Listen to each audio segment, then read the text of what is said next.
Hi friends, happy Tuesday. The story we're going to read today is called What Am I Feeling? Everybody knows that Sam likes to smile. He has the best jokes, likes riding his bike, and loves his dog Cooper. But one day before school, Dad noticed Sam hunched over in his cereal. "How are you feeling, son?" "I'm fine. I just don't want to go to school," Sam said softly.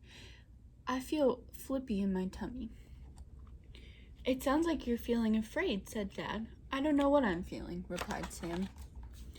"Sam, what you feel matters, but it doesn't have to control you. Giving each feeling a name helps you know what to do with it." "Time for school, Sam," Mom called. "It's dress-up day. Come get your costume on, and don't forget today is your turn to show and tell." Sam wasn't sure about show and tell. "Remember," his dad said, "a feeling is just a feeling. It's not in charge of you. If you feel afraid, take a deep breath, name your feeling, and ask God to help you with it." When he walked into Mrs. Stewart's class, Sam felt flippy in his tummy.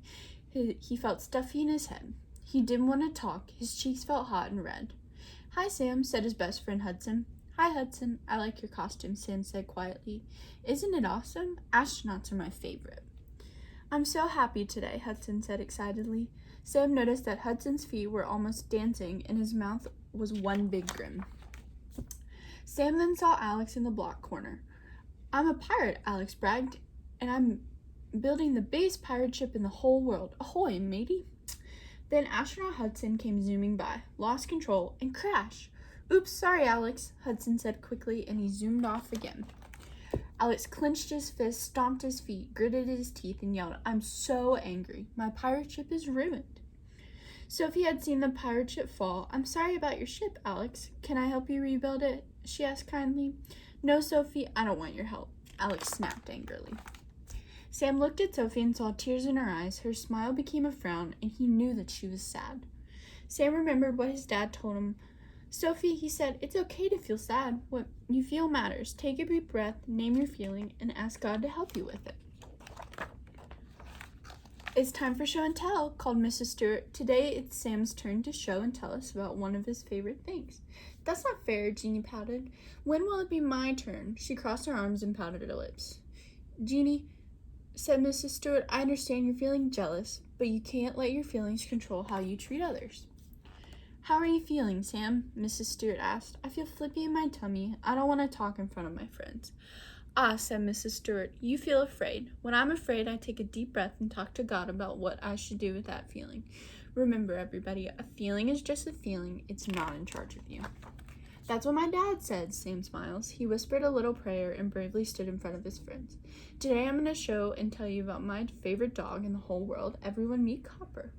The whole class squealed as Copper ran into the room. Sam told him all about his dog. He even ended with a funny joke that made everyone laugh. All his friends had learned a lesson that day about what to do with their feelings. "Alex, I'm sorry about your pirate ship. I was so happy flying to the moon that I didn't think about how you felt. Can we rebuild it together?" Hudson asked. Alex gave him a high five. "Sophie, I'm sorry for being mean when I was angry. Will you forgive me?" Alex asked. "Of course," said Sophie. "Sam, you were brave to share with us even when you felt afraid," Jeannie said. "I'm sorry I took my jealousy out on you." Sam smiled his biggest smile. Mrs. Stewart told the friends she was proud of them all. The rest of the day, they paid more attention to what they were feeling. They gave their feelings a name and thought twice before they acted. They even started to think about what their friends might be feeling too. After school, Sam couldn't wait to get home. "Mom, Dad, I had the best day. I figured out why I was afraid this morning. I was afraid of talking in front of the class for show and tell. But I told God I was afraid, and I thanked him for my friends, even though I was still afraid. I told them all about Cooper. When I was done, I didn't feel flippy in my tummy anymore." Mom and Dad bear hugged him. "We're so proud of you." Sam beamed as he threw Copper a ball. He liked what brave felt like.